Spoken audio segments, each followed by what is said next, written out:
Before we get started, I really want to set the stage by asking our esteemed panelists a little bit about their roles at their firms. So Anna, let's start with you. Oh boy. My name's Anna Chaikin. I'm the Chief of Staff at Ritholtz Wealth Management. I help out with really the day-to-day operations of the firm. So everything from vetting tech, bringing it in, training, creating processes, bringing in new hires, training, continuing their, having them continue to grow and develop. It's really just the overall kind of a back-of-house kind of gal. So I'm a little nervous right now. I'm sorry. Woo! But yeah, just help with the overall operations of just running the firm.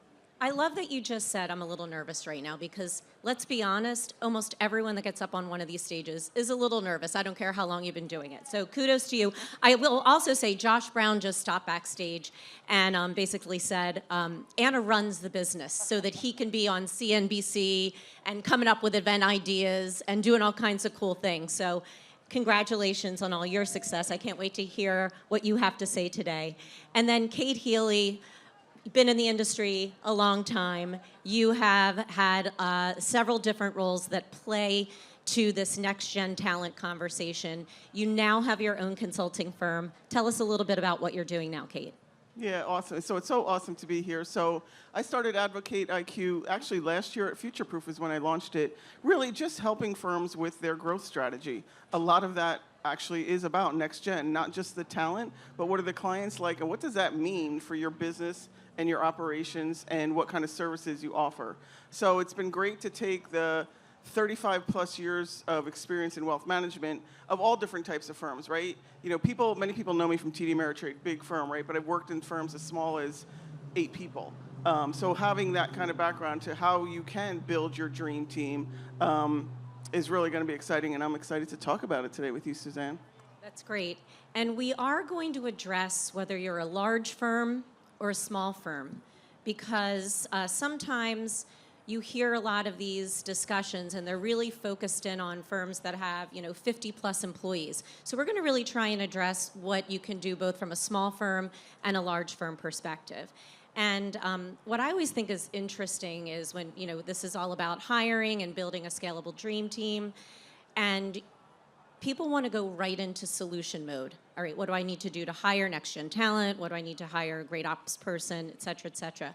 But before you even go there, you really need to start with a strategy and a plan. So before you're even thinking about who to hire, what roles, you need a strategy and a plan. And I know, Anna, you are a big proponent of this at Ritholtz. Can you tell us a little bit about how you start when you're thinking about hiring and expanding your team? Sure. I feel like every mistake we've made is when we've rushed the process, where you didn't realize that we needed to fill a role and you're kind of struggling and just want to get a body in there, and it ends up, we always like to say, we hire slow, we fire fast. So the longer time you have to search for the perfect candidate, to allow that candidate the time to train, to be ready to actually fulfill the role, that's how we've found it to be the most successful. So I feel like finding the metrics, knowing when you're getting to that level, and maybe start the search 3-6 months before you actually need that body in the role.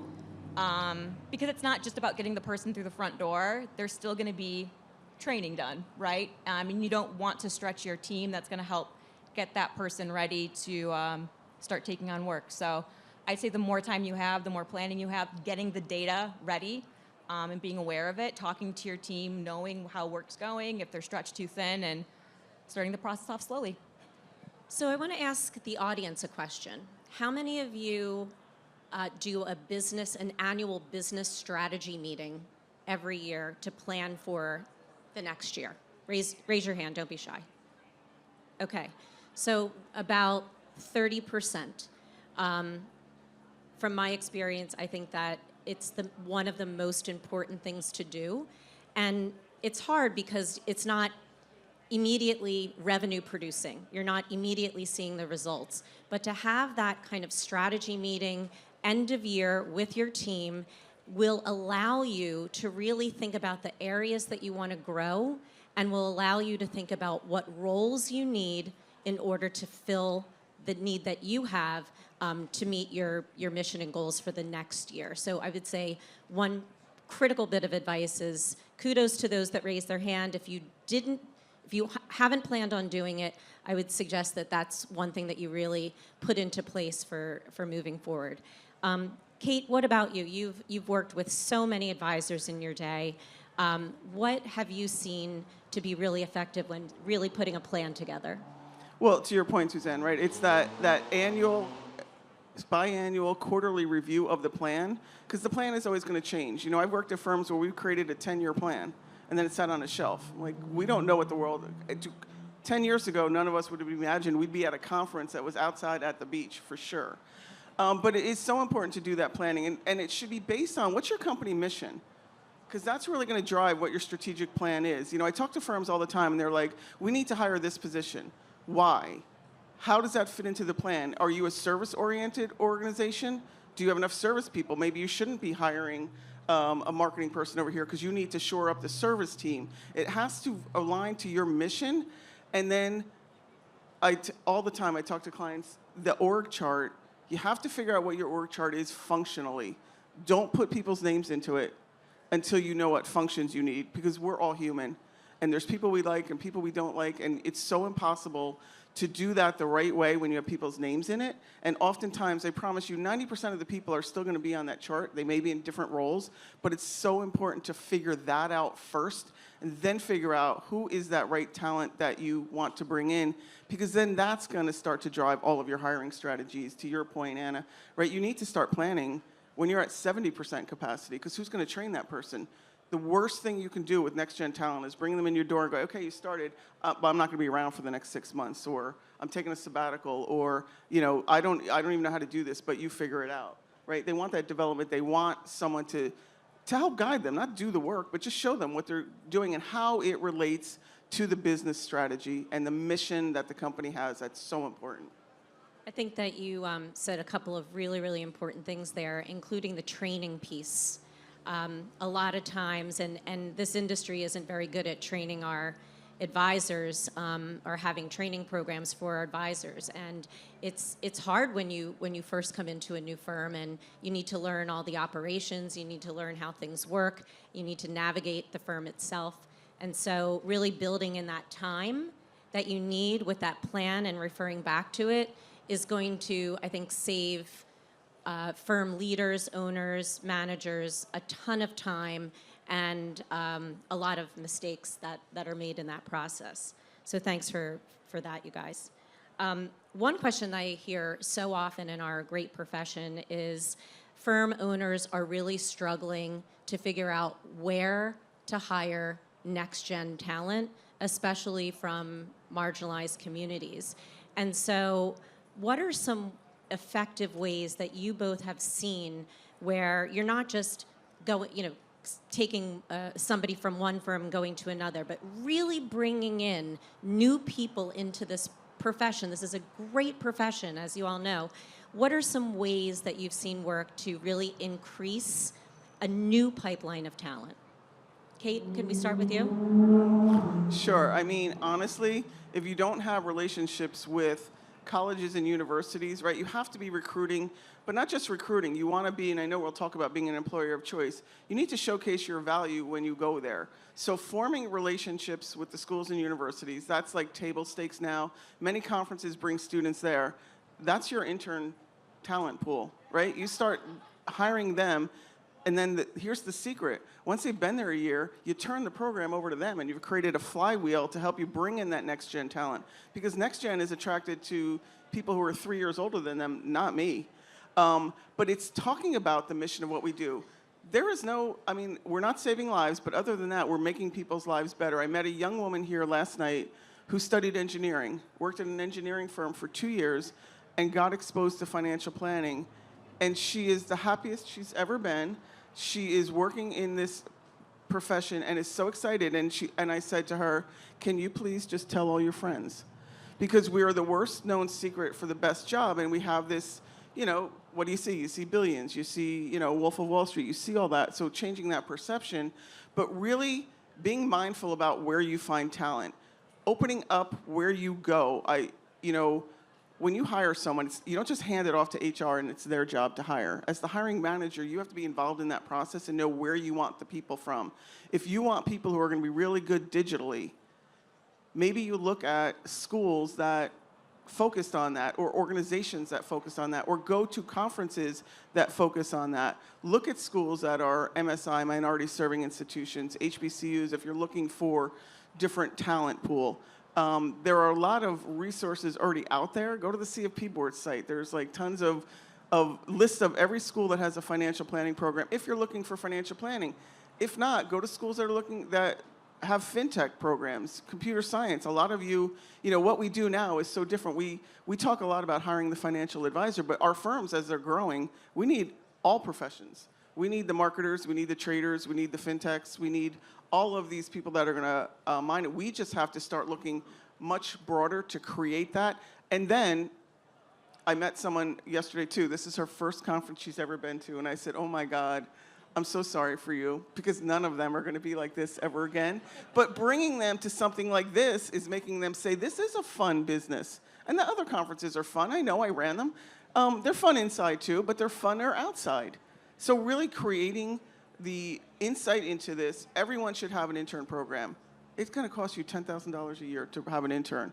You're building your brand value because they're going to go back and tell their friends about the experience that they had. So it's just really important to keep telling your story and showcasing it in your community. Awesome. Internship programs, critical. And there are a lot of resources out there for advisors now that can help you with this. Going to your alma mater or going to your local high school and talking to your kids' friends and any little thing like that really can help and your clients' spread kids. your clients' kids. That's a great idea. Anna, what about you? What are you doing at Ritholtz that really has been effective in engaging and attracting next-gen talent to your firm?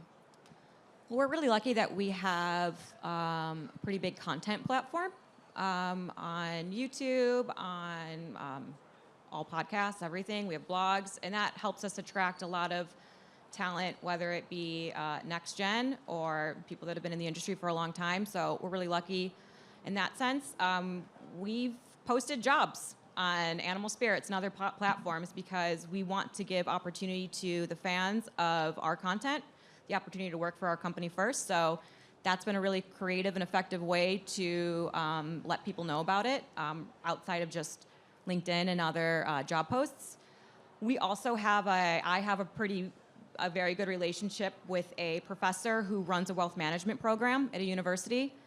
And we hired 2 recent college grads this summer from that program. And we give back to him and his program. Josh has spoken at their graduation last year.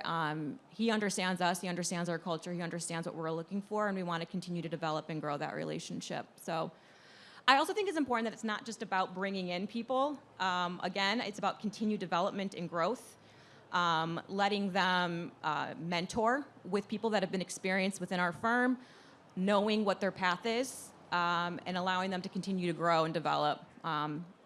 Getting them in the door is, of course, it has its challenges, but keeping them and retaining them and growing that talent, to me, is the hardest and also the most rewarding part of the job. So. Yeah, I'm glad that you brought that up. It's so important to, when you do bring in an intern, that you're not just having them get coffee or do some meaningless task, but that you actually have something, well thought out for them to do. I know from my prior life, we hired so many of our interns. Many of them are major reporters now all across this industry and in the financial services industry, that we gave them important work to do. We had someone assigned to run the intern program, and that really allowed for them to get that overall experience where they wanted to stay with us and, within financial services journalism. So I love that. I think that's really, really important.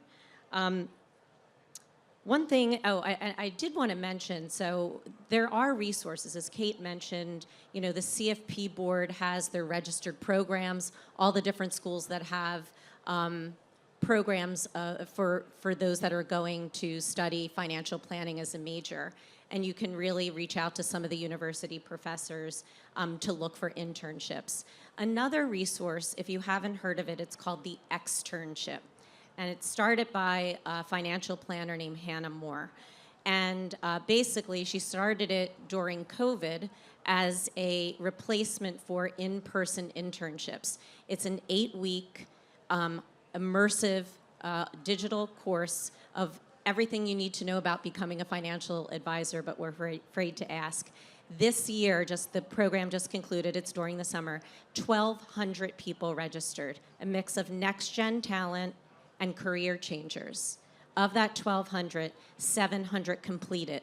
And they got 500 CFP experience hours. So participating in those kinds of, and supporting those kinds of platforms and programs where they're really doing the training and really filtering out who really wants to do this for a living is another great way that firms can really find that new pipeline of talent. So next, I want to talk about an area that I think is really difficult for a lot of firm leaders. I know it was for me, and it was actually the least interesting part of my job and also the most challenging, and that is the evolution of and the monitoring of evolving roles and responsibilities. So Anna, can you talk a little bit about how you deal with the change of roles, what you may need, what you needed 5 years ago, you may not need now, with the evolution and the introduction of new technology that maybe changes some of the roles that you need at your firms. How does one keep up? How do you keep track of all of this? What's your program, and how do you, what advice do you have? Sure. Technology is a big piece of it. Understanding what tech you're bringing in, how it's going to help and facilitate each role, whether it frees up time or you're going to be teaching someone how to use technology to help them do maybe something a little bit different about their job. I think it's constant communication. So I personally have a really close relationship with every single person that works at our company, and I talk to them and I hear what's going on, how's it going, how's this person doing. I think just hearing how the job is going, what needs to be better, whether it's technology, bringing in new talent, but then hearing how the people that are doing that we're working with, are they continuing to develop? Do they want more of a challenge? Are we wanting to rethink what this job is because this is a little bit too easy and our people are rock stars? We want to kind of continue to challenge them and have them continue to take on more opportunities. I think it's just communication. Everyone's different, but I think that's a big part of the job is not having someone do the same thing day in and day out for 20 years. It's not how you're going to retain someone. You want to kind of continue to give them challenges, more role, more responsibility, and technology to use. So with that, who actually at your firm writes the job descriptions? Like so whether you're a larger firm, but at a smaller firm, who's in charge of that? I know I hated doing that. I don't know if anybody else agrees, but I didn't want to be bothered with that. So like, who do you have do that? It can't always be the leader or the manager, right? Me. Our president as well. Him and I usually help put something together and then work directly with the director or the manager to make sure it's exactly what they're looking for if they've missed any details. So I think it's someone maybe writes the outline first and then hands it to the manager to make sure, hey, does this look good? Are we missing anything? Great, thanks, great points. Kate, what about you? Well, what advice do you have around roles and responsibilities? First off, ChatGPT writes the job descriptions now, and then you take it from there. But I think one of the things when you're thinking about those roles and responsibilities is also you got to think about your talent pool, right? We always, we're here talking about building your dream team. So your dream team is going to be evolutionary. It may not be the same team as the company grows through, as we're talking about, right? But you got to think about, are you going to buy your talent, right? Go out, hire a recruiter, bring that talent in. Are you going to build your talent? That's the pipeline that you're building with interns or entry-level people and building them into those roles. But there's also opportunities, right, to use technology, right? What jobs will AI take over and take away those things so that people do more high-value things that they enjoy better? But there's also then the borrowing of talent. Like I love this new, I'm obsessed with it. This is my role, so I want to do this at some point, be an executive in residence. Look at what Dynasty did when they brought in someone as an expert for a year to help them jumpstart a part of their business, right? Firms are doing this now where you bring someone, then there's so much talent that, I know people who come in and they can transform a company, but man, they don't want to do the day-to-day.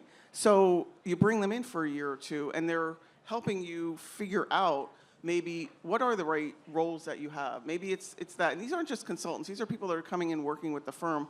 But I think it also helps you figure out where you're going to go. And then I've always told people on my team, and one of them sitting in here, and he knows this, I said, when you get to a point where you think you need to write a new job description for what you do, bring it to me, because that's how I'm going to have to promote you. Because when you show the value of what your job is, how it's changed and what you're doing, then I have no choice.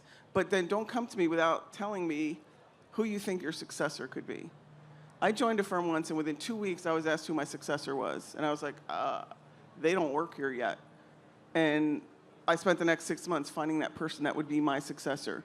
Because in order for that firm to grow, and it wasn't a huge firm, it wasn't like there were 10,000 people, but you have to think about that evolution, right? Some people do want to do the same job all the time. Some people need to have new challenges all the time. So you've got to think about that, think about how that fits into the company mission and how it fits into that org chart. And again, that's why it's constantly important to review that all the time to see, have we shifted our focus? Are our clients now asking us for different things? And do we have that functionality sitting on this chart? And how can we get people in there to the best of their ability? And also, are we asking our people? When you're having your one-on-ones with them, are you constantly asking them, what do you want to do? What is your next step? How can I help you get there? Yeah, that's great advice. I know that a good opportunity to kind of explore roles and responsibilities and the evolution of is when you're doing your annual reviews with people, or when your team is doing annual reviews with their team, and really asking what percentage of your time are you spending on these activities that are supposed to be the largest part of your job. And if you see that it's out of whack, that maybe this person was hired to do X, Y, and Z, and they're only spending 10% of their time on that, but they're actually spending much more of their time in another area. That gives you some guidance and insight to really look at the way that you're structured and whether or not who is doing that other part of the job that this person was supposed to be doing. I think you can find out a lot of information in those review meetings. So great advice from you both. So according to data from that program, the externship that I mentioned, the number one reason next gen and career changers are looking at a career in financial planning, number one reason is to help people and to give back in some way to the communities that they came from. So being an employer of choice is very different than it was 15, 20 years ago now.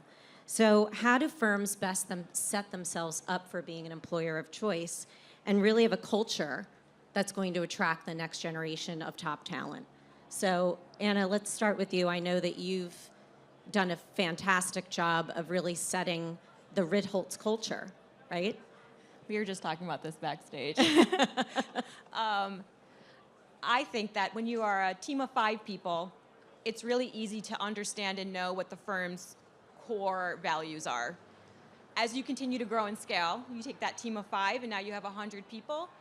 Maybe that 100th employee isn't going to know what that core value is as much as that 5th employee was, because they're physically further away from the start of it. I think it's really important to remind everyone, I call it the why, remembering the core values. Why are we here? What are we here to do? And how are we going to do it? And I want, as we continue to grow, that 100th employee feels just as part of our core values and mission as the first employee.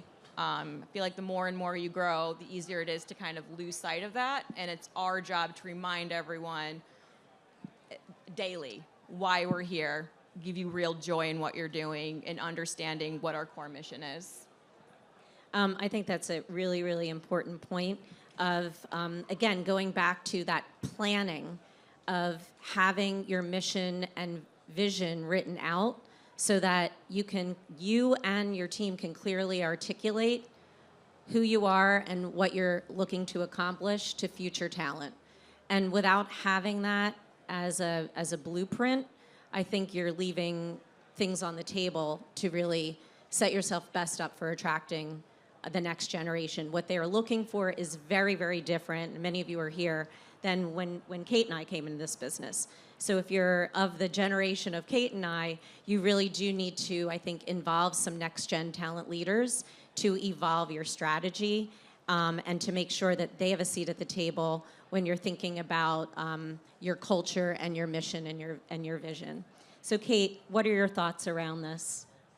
Yeah, we talk about mission and culture, right? And it's not just the letters you put at your entranceway of here's our core values and here's what we are, but what you want to do is really make sure that that 100th employee, that 500th employee understands the feeling and the why of why the first 5 did that and how it relates to their job. When you think of building that culture, what builds the culture? I love what you said before, and I love how everyone clapped for you from Ritholtz when you said you were right. That's it. You're rooting for each other.